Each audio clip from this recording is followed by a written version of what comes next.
Kurumjari Norris Windona Sandokchariba News Analysis Miyeng Tabiriba Punamupu Ahanba Makada Adungi Host Ohong Shangmam Lirina Taram Nokchabagalona Kai Kunabuchari. Ngasi Imphal the Fonkiba Maruba Pauche sing the Kari Karamba Maruba headline sing Yauribagi Habidu Kangna Nainabagida Aikogi Studios links in the Liberiba Kogi expert panelists Miam Dongtang Saktakchage Mingoina Panjarabda Oza Dr. YENGKOKPAM DHAKESHWOR author and columnist. Ozabu Ahan Makada Kugi Notice Windogi Maikagi Ozabu Taram Nokchariza Takachariza Ozangasigi analysis as he Maka Chatarapo Ngasi headlines Lokochage Japan Dagi Yauna Wire Marina Lupa Koti Mariga Dasmi Mapangi Yongfi Handicraft Ki Potlam Sing Legadori Manipurgi Fina Jacket Turaga Japan Gi Kaitelda Putokani Yuka Ishitaki Oza Masalakchani Kogi Yongi fee as a Kogi Mapalam da Kogi national guitar hena Kogi international guitar how they am the Pamnaba Kogi Ama Oid Habatare around the Sukogi Japan the Yauna Bayer Marina Kogi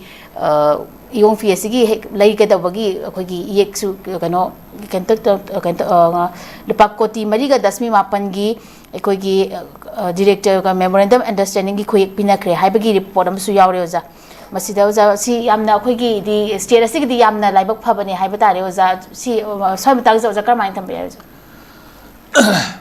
hanu maktada notice window television gi ayuki news analysis meng tabir puno ko ikono kurumjari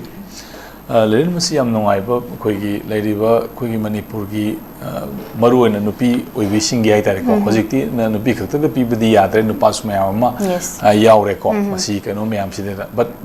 backbone di nupi na dum oiri hai tare ko aduna masi makhoigi da makti yam saw hope amane bu masi matam sangna sahi ningsing ba matam thokta matam dagi khoigi yong piki culture si lakra kara khoigi family gi oiba khoigi cultural values yauraba khoigi family gi khoigi magi profession amane ko id any mi khudimana khoigi lariba community sigi oina di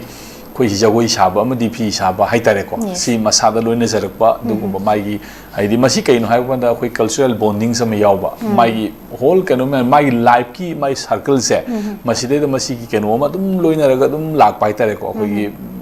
by culturally conditioning tawraba du makhalgi profession amane bu aduna maram murakanda any nupi amana hekta khusi lang chak chakpa adegi di khong na khunen ele heta kangba natra keno ma lon base masi kaide heta tammu magi inborn oina tammaga du mama duna tawbadegi mabuk tun tawbadegi mabin tawbadi sum tama sum lakramina masi hereditary oiraba du makhangi magi profession amoina leiraba pot amane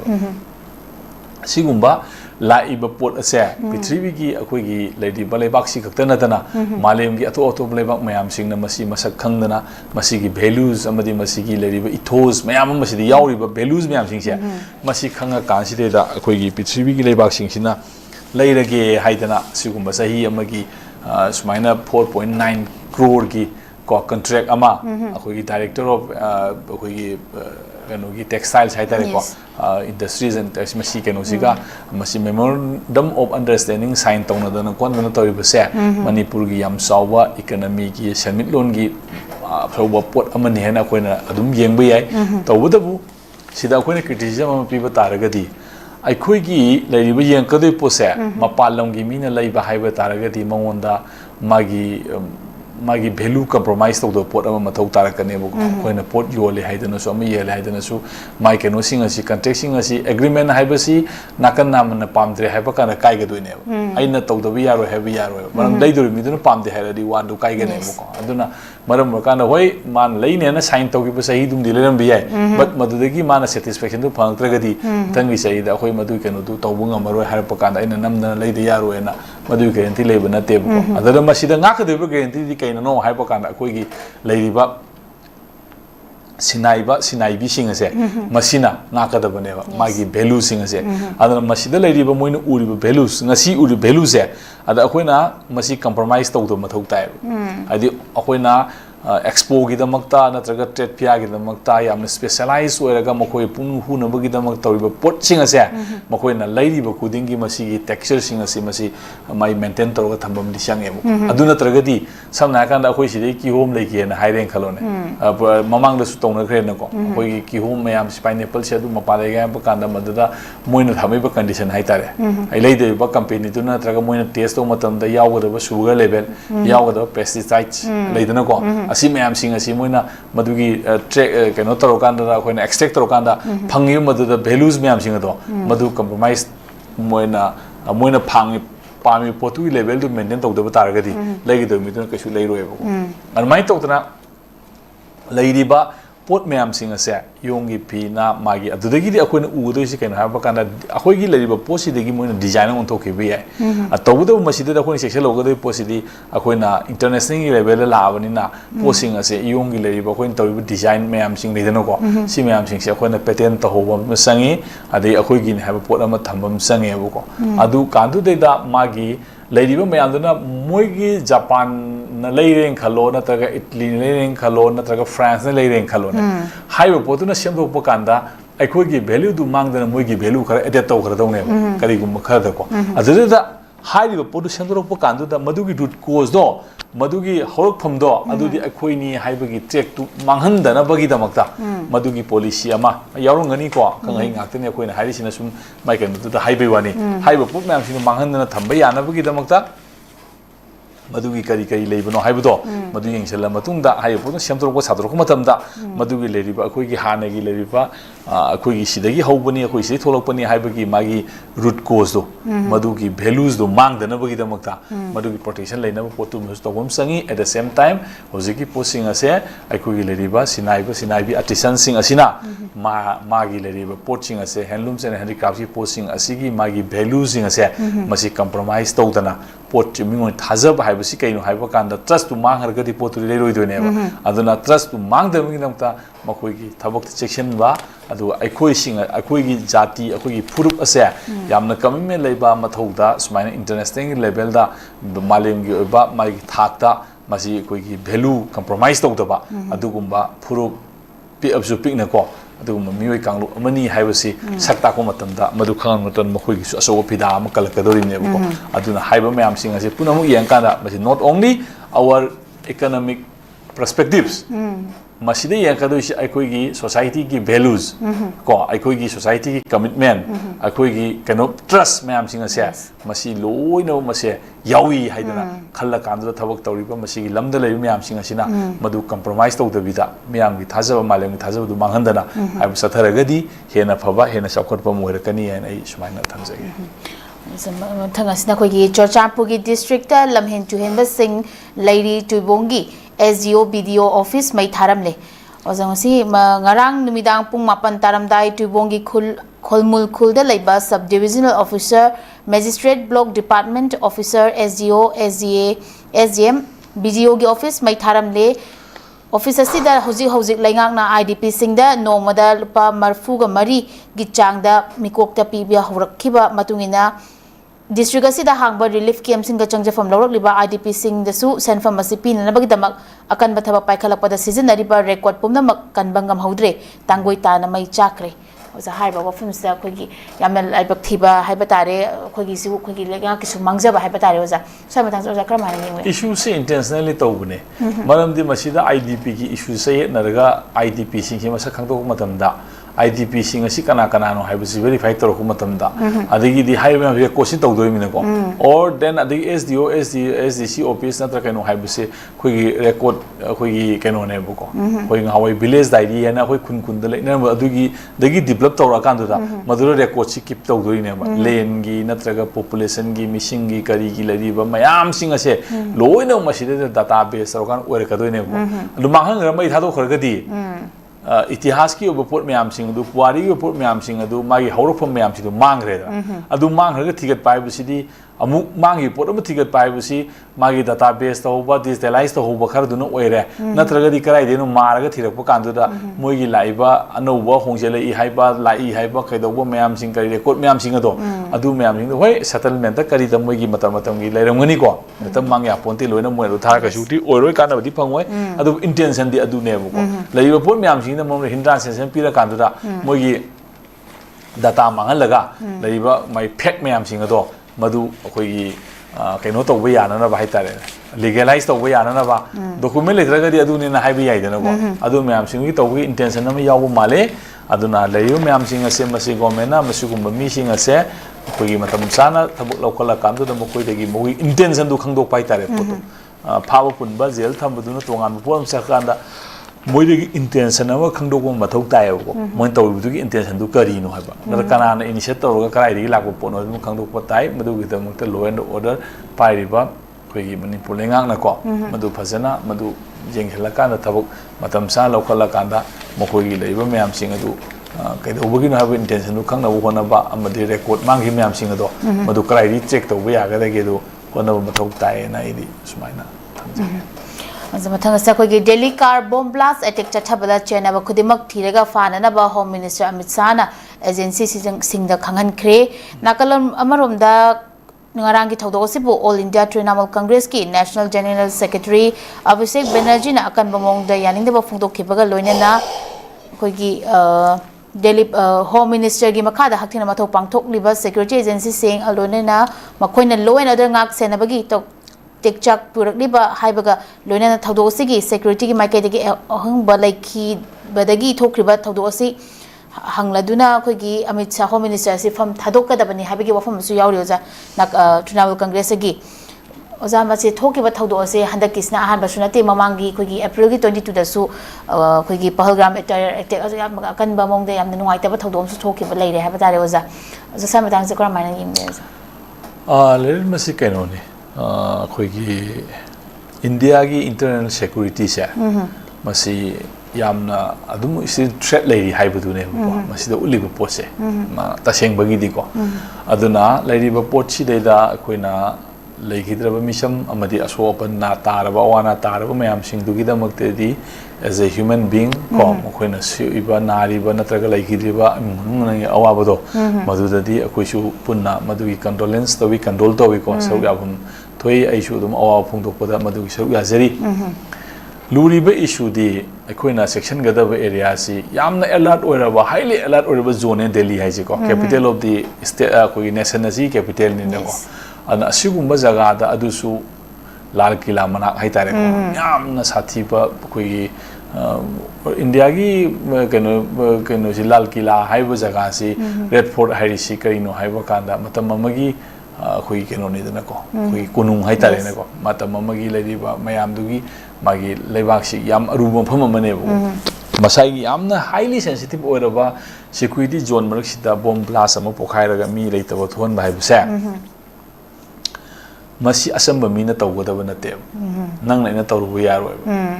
khoi gi khoina crime gi magi theory da maleba khoi gi highly sensitive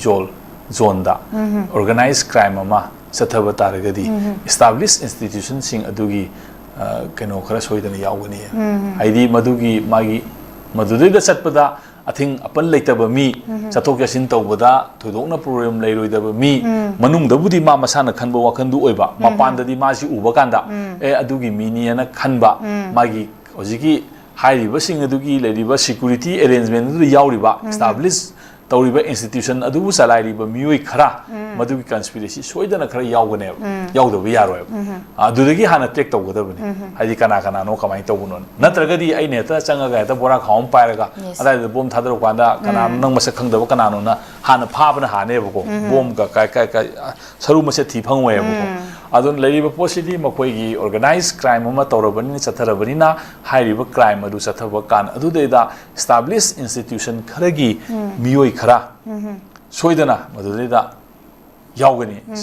yaudaba su yaroi maramdi makoi yaudana tawbi yaroi maram aduna hariba potsing ase kana kana no kari ke maile na buno tigalakani khangakani eje india gi agency su araiba na te ama tawbana te go trinam na kaina hariba haibu sidi sentimenta haibani ama tawbani ko kana su bom pot pokai haning ba thodo thoning ba yaubana te madure da pham thado kadabani khoto kadabani adu ada haibuduna magi ubdi manamani madu su dum moi gi kana tawbani aduga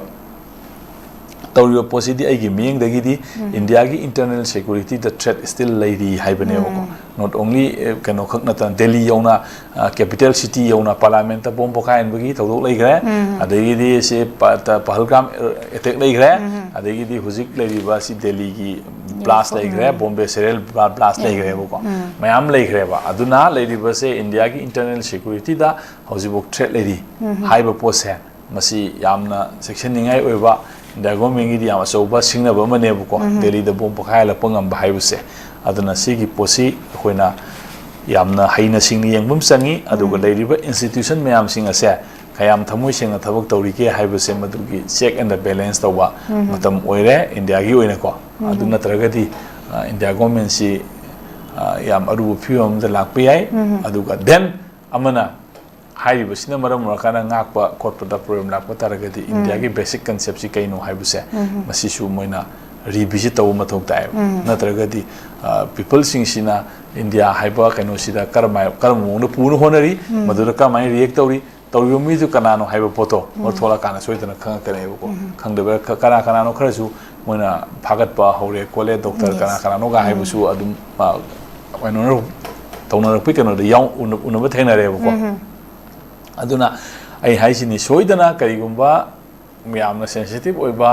area zone amada magi organized crime ama satharapa taragadi organized crime habadi madura senaba midu immediately siba natraga phaba phangde dana ko society natte dana ko aduna maram mora kandu da madura da taw nanthokpam escape route chatliba pusalakpagi chatliba miyam sing ado maduna maram mora kandu da potu koina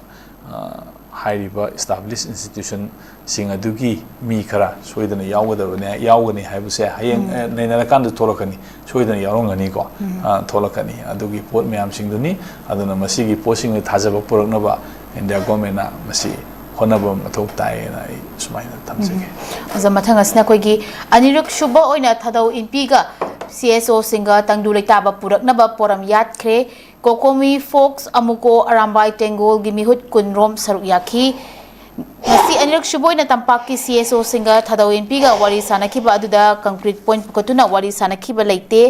adum moinamak state asida matam sangna charangnaba fibam mama mayong aduna ngasi fawba mausa gi fibam da hanjinba ngamdana leiriba asigi matangda kari karamba thabak paikhatuna safagadagi haibagi matangda tongan tongan ma plan and policy kaya da wari sanaki adu moina mag ngasi mi famadu da tangdaba borep ama di lepna ba laikide state asda tangdu leitaba fiba mama hanjilakna bagi damak atuba da wari sanaraba yai oza haiba fam sa oza karmani yengbe mamang da su sana kare sana ba da yawruba mi amasu manai bak thi kare leidana ko samgi keno da leiba khoi marup ma haitare ko ma leigidre wari sana ba haibasi maktadi in all respect ta loin ba phaba ngaktani wari sanadragadi dialogue tawdragadi kamaina settle taw porakani ko dialogue haibasidi in all respect ta pai dialogue yadabasine problem lady se dialogue yadragadi stance su hongdoktri hai ne ba dialogue sharagadi stance su sine thamage karmai negotiate tawsigi haire ine ba ko adu kari kari stand no hana leidana ko adu khangdona bagi pot ne ba ko aduna thadau khakta nate leiriba whatever leiriba group punamak se masi magi thamoida singna phaunariba natraga mai leiri myam punam si puthongra kanduda khoina khanmana sini noina khanmana sini moina khanmana sini haibase in all respect to wari sanabadi ngamagari khwaidigi pai aduga sisu ahoba mani akoina afaba symptom mani na sign na symptom mani na akoina lowi ai mangda su muk tawgre adu sina kari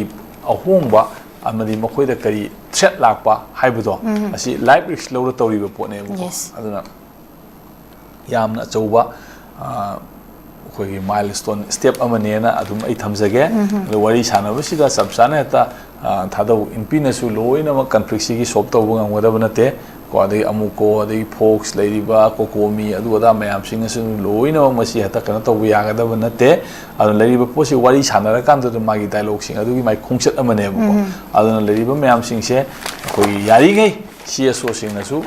not only thado khakta na any tangkul gi khangde kabui khangde mari khangde jau paite simte ralte gangte leiri mayam sing ko si mayam sing se loina mak koi gi unaraga wari saba ngamagi tanja ama lagadi magi masana cookie nomenclature haiba concept tu mangi ne bu ko hoji thadong na hairi se khoi di cookie nomenclature manung do yaude khoi cookie na te khoi thadong ni haiba botu ne bu tha cookie haiba si moi na se me si not asi ethnic amana te moi se me se aduga moi su polity ma semgali ne bu nation na ma establish tawi ne ba my conglomeration of the tribes ne bu adurida hai ba kamu sing asina ai di cookie kom su kom moina khoi cookie yaude da ga kom moina dum leijani na thadau su ma herak pane ko mai tawdana sagali me ampuna mokstuna maram kanda khoi ri sida lerak pani khoi ri mati oina simti oina ralti oina gangti oina or na tragana paiti oina traga mar oina leina ko khoi de dum leini hai ba noi no mai ka sadu khoi yau ba moina masa masa na stand taw thola ga di wari se dum loira ba pone ko sile ba pone te ko adum me am sing thor na ba khoi honaba ma change khoi me am chang na ko adugi ahan ba ste omoina thadau ma thola ko se masi amna khoi me yangi asa oibe yaba pot amani adu makhoina su lobby tawrakan da khoi sumai tawgadamani khoi isi naw mayam sumai leminarakpani sini hedana moina su moigi moina ngamjaba moigi phaunaba level da organize tawrakan da potu lagadi yam phane na idi sumai na khale oza arobeda khogi kundo pareng lengbada sanagi kundo hapchilakliba se ekhogi nat ki chanabi mami samjilakpani yo ozang masi ngarang ngahamakta su khogi lohongbai kainagi khoi kundo lengbada sana hapagi wafum se iolgi maikai dei su khogi kai hagani masida khogi fajaraba nat amadi culture si tapna tapna mangjilapagi mami samjilapagi phibamda lakpagi phibamda leide haibagi iolna su phungdorpa leide oza so matang so zai ba moi kari han thamini oza koina society ma leiradi court ama chatpa tabane ko khoi society ma leiraga court ama leiriba court thugai nai taragadi aina semdok tringe da kamai thugai doino khoi kundo parengi mahutta sanana sabo kundo oina chanarasi haidana akhoina court ama semam sange ko sanai kundo hukna gi haitaga hayeng madugi kanu du se akhoi law court na leiriba marriage institution singa se any form of marriage established by the magi khoi traditional practices ko religious practices na establish tawriba marriage institution marriage form of marriage ya masi valid marriage ne na recognize tawriba ne adugi valid marriage adu daida recognize tawriba pot adu daida yaw pot amubu akhoi court ama sangna sai li sang sina magi meaning mayam yaw kanda kundo na gu hi si araiba na tebo ko in all season da kundo si phangi bane ba ai kundo hai ba lei ase no in all seasons da masi phangane buko adugi pot mayam sing adu gi significance madu thira kandra halaman sing na adu takadi magi bonding ama se matamda karigum magi significance ama mai meaning ama pi na hona ba kanda e matamdu phang sanari sata matamda di yate na ko kamain lu hong adi kamain sanai hong na runi ko adu mayam lebani na hojik pudi magi kano da mayam thobani na no ba science kai mayam tho pondu ya matam amadadi nesa da direct depend to matam dadi pot mayam sing si amane ba adigi mathakta sanagi kundo saba kotpa haibase sidi senthum gi yam sawa avastha amane ba marriage haiba institution ase society gi institution ne ba personal institution na te ba nang ga imungda nang na ingonda sanai kudo ma present ba nang na ingonda lik am present ro pa do ibagi personal matter ne ba madu expose to wi mathau ta de ba society da madu na maram marakanda akoi gi society sida akoi gi discrimination gi akoi gi inferiority superiority complex am establish to ro pa pot ama social egalitarian society ase masi manghal lakpai kan se ama thola kadoi ne ko masi moigi angle dagi di moina pharena khalaga moigi apama moi expression moigi thamoi da leiba moigi happiness moigi nungai ba moi keno full blooming oiba por me ando express to bagi por ama ingam me na haiba gi por ama to oram be ai ko but madu society haiba ma leiri ba ma se society da phana lakh paisa pare su phana crore pati ore su ma he is belongs to the society other society ko to in bata bane ko ada smai to na to pot asina maram workan si da akoi society si da superiority inferiority complex am establish to ko moi masa de akoi ngam jabai to jabani ngam da noi hapu no haram be ya hairak be ya bo question de ko madu na te ba adu oragadi society sidagi nang outcast oibiro na thanda leibiro nang athandagi kano ma chobiro kaim thopira no society se nang athanda manung du dum leiro se phau ju nang athanda manung du hullaga charo siang ju mathanda ta ga charo society kanam ta communicate tobiro noi kam haira issue ma kamai togdage bako ai phana lak paisa paisinu crore paisinu labuk ta tholakpa Siang cari bani mana masing cari bani ko ada gini leiba mayam si loina mak lair kerba lomi tu na natraga lair kerba ingon koi budu na koi rakpa mana masing du pora kan eba ina kulla ba igi mung du thong ise ko masi akoi hoji mukta miyo bana sinjak sa da ba phana crore pare su kana tawru su sinjak si sa da na hingba ngam badi amta leite tu na ko space asa bokta akoi keno sawa saba phangdre akoi space ta lei bokta phut chaina nan da keno sai keno space ta mai thonga sabi mechanism hape ko le ga tawri pose ko haidi space ta lei du bokta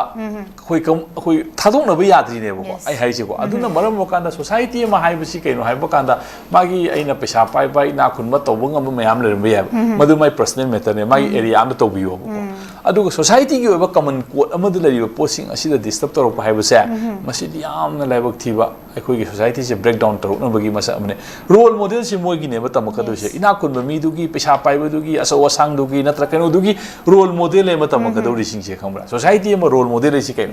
mana yaingi samba man yaingi simplicity mong la pa society se almost simplicity gi complex am lak tu ne society se aina si minister ni ai digi aina bureaucrat aina thikada so bune ta ai officer ni hai da aina sum mata samadon sum hakala gadi laira me am sing adu natraga mogi matung da moina singa puri ba kunai me mogi role model to me adu di kamaina madugi pot me sing du moina tamno hona di kamai to ni society de kari film tholokani adegi di magi society to balance to trabani na madu ngamno hona taku tarang kana gi jagat pumba ha adegi di moi da khulai paira hura le namme adu to yo hairakani issue na kane bu only thing lady ba poti moisu logic tu lana sijinai tawriba thabuk tu paire hedana adegi sona kanda khulai pairaga loan loriba lan tawriba natraga moida nampuda paisa piu kholu hairiba kaidawriba myam singa to moisu lanje only thing lana tawba haiba magi concept tu logic tu sabaneba apparatus su khena bai wa khataneba ko kana gumamna nongoi pairaga lan tawbe ai kana gumna kati bai lan tawbe but lana tawba haiba concept tu dikhene ebo ko samaneba but apparatus su mana pai khulai du khena bai wa khataneba adu khulai adu pai lana tawbe ai kulai adu pai lana to wiya di haiba nium di leite dana ko punamuk lana to haiba potu ne phatri adu mai to roka na society sin ri ba aina ngamme haidana na to wiya haidana padu to bu se masi concept di phate masi to hoi to roi da bani adu society da belongs to da ba id ama ogera aina society si nan tho sa ki bi ai but ma society ama da belongs to ne yes adugi kotu ma ngak pata bane ba adugi kosunga oi adugi kosunga oi ma society hongdu si kya no hongdu si natra adum mayam sing ado akoi wakhan khanba matam ore ma emotion da sentiment da magi keno duna adubu haiba mayam sing asidi koina tabada so wasang ina kera khunba leba ki administrator ore kadaba kadoguma mayam sing tawbu poni adu itaga di moigi sense moigi logic to moigi tolerance ki limit to kyam handa kare adu de moi cultural background yang bada ka tare moi si kamai horok pono moi si kamai na akhoi fit toro pono adu moi si kamai na moi gi level si yorok pono moi gi sawo na yo moi si kamai na moi da kari imagine to bala I haiba se khoni yeng bada ka la adu gi imagine to yo potuna tholok pa kan da adu itaga di adu mi sing adu ba khoi gi administrator ni na traga na khoi gi society ka no ne khalak pa targa di amuksu madu khalli ba agency du so amuk shora ka do ne masi vicious circle magi manungda asoi ba mayam tholok ka do ne ba ko si mayam sing se ai isa na hairiba thok thokre matung dagi di akoi sugumba posing si phatte na na rethink townabagi capacity do moi masada taibong sema puna pina bibo oresanu aduga akoi gi leriba pot mayam sing ase masi akoi kahendana akoi kot si kahendana thamno hona bada akoi mayam puna mating pangwina se ai masi de kitang emotional oi ko oi di ai handai song na ai Henjali ni haidana yamna heta khoi yamna khoi fanatic mong da haibu na taba khoi level am da leba put asidi khoi yaringe khoi kaidana ba koina phayena sukhana ba level am le posi de khoi kaidana ba khoi hona ga da bane ada organization am na haidana mi lady ba payam puna mutu strict putau tosan ba am tosan bu sai madu ya ba mi su na te but adubu khoi na yana raga lady ba pot khara haitare ko aidi machine maram kan da pochi khoi society sida khoi tang khoi equality ama maintain tawriba pot ama asidi khoi masi akoi punamana ngapam thoi aduga tawri punamaksi gi mafamda taibang chema mapuna makoi mafamda wakal khanthanabagi pangal ngamagi pangal do pina biraka na sugumba sida makoi amona akoi taruktanaba adu wakal do khanthan ba ngamba ohen biresanu haidana ai sumaina thamjage yam nungaijai ojana achin akoigi achumba wafam kaya thambiramba ojagi chillaba kaya matam kaithopiduna akoigi notice window na sandokchariba news analysis saru yabiduna mapum fan bibegida ojabu haningai tana thagachari loina na notice window na sandokchariba news analysis matang asta loshinjare meeting tabiki bapum na mapu amukasu hana khuramjari Riyadh की private hospital की nurse की ahangba famsing kauri अहनबा round की interview November की तांग मरीदा पांगथोकचगनी यामद्रबदा चही अमा एक्सपीरियंस लेबा ओइगदबनी एक्सपीरियंस लेतबा मियोइसिंगी ओइनदी रिसेंटली वर्क तोबा हुजिक थबक तोबा मियोइसिंगना अप्लाई तोबा यागनी एकोमोडेशन अमसुंग ट्रांसपोर्टेशन खुदिमक फ्री ओइजगनी माइगी थाकना बेसी नर्सिंग लोइबा नत्रगना पोस्ट बेसिक बेसी नर्सिंग JNM नत्रगना डिप्लोमा इन नर्सिंग लोइबा ओइगदबनी थागी ओइबा सैलरी लिसिंग मौद्रादगिना लाख अमगा लिसिंग कुन फावा ओइगनी अकुपा मरोल गिदमक 9366230077 नत्रगना 7005273217 दा कांटेक्ट तौबिरउ नत्रगना अखोगी office sparkle educational service north east window TV building हता न्यू चेकोन रोड लेंगसिनबिरउ क्लास 12 अमसुंग ग्रेजुएट लोइरबा महिरोसिंगिदमक्ता जर्मनीदा हॉस्पिटल प्रोग्राम तंबा याबगे खुदोंग चाबा पिजरी हाइरिबा प्रोग्राम सिंग अजुदी अहानबदा अकाउंटेंसी हाइरिबा स्ट्रीम असिदा तमनबगिदमक्ता कॉमर्स बैकग्राउंड लेबगा लोइनना 60% फंगबा ओइगेदबनी अनिसुबदा होटल मैनेजमेंट हाइरिबा स्ट्रीम असिदा तमनबगिदमक्ता एनी स्ट्रीम दा 50% फंगबा ओइगेदबनी अहुमसुबदा इलेक्ट्रॉनिक इंजीनियरिंग हाइरिबा स्ट्रीम असिदा तमनबगिदमक्ता फिजिक्स केमिस्ट्री मैथ्स बैकग्राउंड लेबगा लोइनना 60% फंगबा ओइगदबनी मरीसुबदा मेकाट्रॉनिक इंजीनियरिंग हाइरिबा स्ट्रीम असिदा तमनबगिदमक्ता फिजिक्स केमिस्ट्री मैथ्स बैकग्राउंड लेबगा लोइनना 60% फंगबा ओइगदबनी मंगासुबदा कंस्ट्रक्शन इंजीनियरिंग हाइरिबा स्ट्रीम असिदा तमनबगिदमक्ता फिजिक्स केमिस्ट्री मैथ्स बैकग्राउंड लेबगा लोइनना 60% फंगबा ओइगदबनी तरुकसुबदा ऑटोमेटिक मेकाट्रॉनिक इंजीनियरिंग हाइरिबा स्ट्रीम असिदा तमनबगिदमक्ता फिजिक्स केमिस्ट्री मैथ्स बैकग्राउंड लेबगा लोइनना 60% फंगबा ओइगदबनी तरेचुबदा इलेक्ट्रिकल इंजीनियरिंग हाइरिबा स्ट्रीम असिदा तमनबगिदमक्ता फिजिक्स केमिस्ट्री मैथ्स बैकग्राउंड लेबगा लोइनना 60% फंगबा ओइगदबनी निपानसुबदा medical technician radiology assistant MTRA तमनबगिदमक्ता एनी स्ट्रीम दा 50% फंगबा ओइगदबनी मापनसुबदा मेडिकल असिस्टेंट अमसुंग तरासुबदा नर्सिंग हारिबसिंग असि तमनबगिदमक्ता 12 नत्रगा ग्रेजुएट लोइरबसिंगना अप्लाई तौबा यागनी लोइनना हाइरिबा प्रोग्राम सिंग असि तंबा महिरोइसिंगना थागी ओइबा स्टाइपेंड लिसिंग 105 दगिना 1 लाख फौबा चही अहुम फंगनी लोइनना 100% जॉब गारंटी इन जर्मनी दा ओइगनी लोइनना 100% एजुकेशन लोन सु सपोर्ट तौजगनी अकुपा मरोल गिदमक 7005063196 ता कांटेक्ट तौबिरउ नर्स सिंगिदमक अचौबा अपॉर्चुनिटी अमा पुदुना लाक्चरी मदुदी हौजिक मलेशियाना इंडियन नर्स सिंगी ओइबा खुदोंग चाबा पीनबगिदमक मिटियंग चंगलकली वेस नर्सिंग लोइरबा चही अहुमदगी तादना एक्सपीरियंस लेरबा मियोइसिंगना खुदोंग चाबा असि लौबिहो खुदोंग चाबा अदुदी थागी ओइबा salary 1 lakh overtime incentive free accommodation ticketing अमसुंग लोंग टर्म वीजा असिना चिंगबा खुदोंग चाबा सिंग असि फंगबिगनी अकुपा मरोल गिदमक मखादा पिजरिबा 7005273217 नत्रगा 7005063196 ता कांटेक्ट तौबिरउ नत्रगा अखोगी office north east window TV building हता न्यू चेकोन रोड लेंगसिनबिरउ